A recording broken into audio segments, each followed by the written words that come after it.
बच्चों, आज हम कक्षा 3, 4 और 5 के बच्चों को हिंदी व्याकरण में सर्वनाम लेकर आए हैं।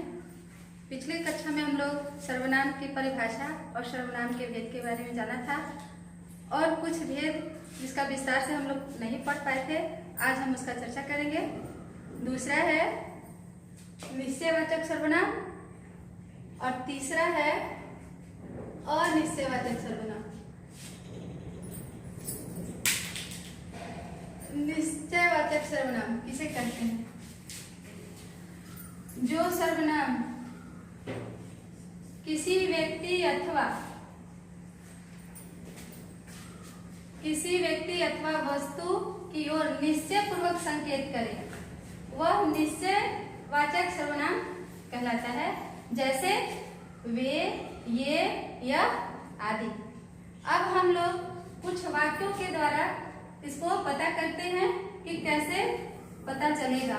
जैसे पहला वाक्य हम बना रहे हैं, वे सेब खाते हैं।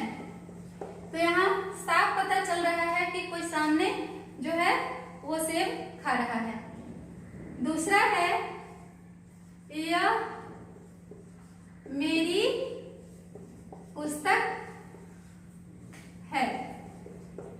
तो यह जो है इससे पता चल रहा है कि किसी वस्तु मतलब किताब, यह पता चल रहा है कि यह पुस्तक मेरी है। ठीक है। तीसरा वाक्य है, वह मेरा घोड़ा है। इससे साफ पता चल रहा है कि वह सामने, वह मेरा घोड़ा है। इसी प्रकार आप सब जानते होंगे कि जो निश्चित संकेत करता है उसे निश्चयवाचक सर्वनाम कहते हैं। तीसरा है अनिश्चयवाचक सर्वनाम। जिस सर्वनाम से किसी व्यक्ति वस्तु का निश्चित बोध न हो उसे अनिश्चयवाचक सर्वनाम कहते हैं। जैसे कुछ, किसी, कोई आदि। अब हम लोग इसको भी वाक्य के द्वारा पता करेंगे कि कैसे बनाना है।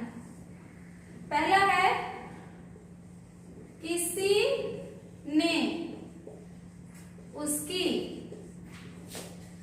मदद नहीं की। किसी, इसे तो हमको पता नहीं चल रहा है कि किसी मतलब पता नहीं, कोई भी। दूसरा है, दूध में कुछ पड़ा है।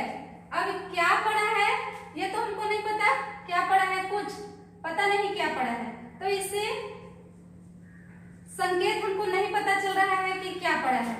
ठीक है। तीसरा है, यहाँ कोई बैठा है। अब यहाँ नहीं पता चल रहा है कि कौन बैठा है, कोई बैठा है। तो इस प्रकार हम जानेंगे कि निश्चयवाचक और अनिश्चयवाचक सर्वनाम किसे कहते हैं। अब तो आप सब जान गए होंगे।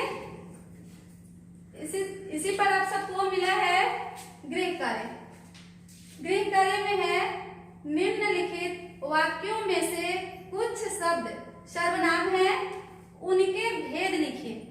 अब आपको यहाँ लिखना है, बाग में कौन है। कौन आपको बताना है कि कौन सा भेद है। जो करे सो भरे, यहाँ आपको बताना है। मुझे कमीज दे दो। कमरे में कोई है, यहाँ अंडरलाइन किया हुआ है।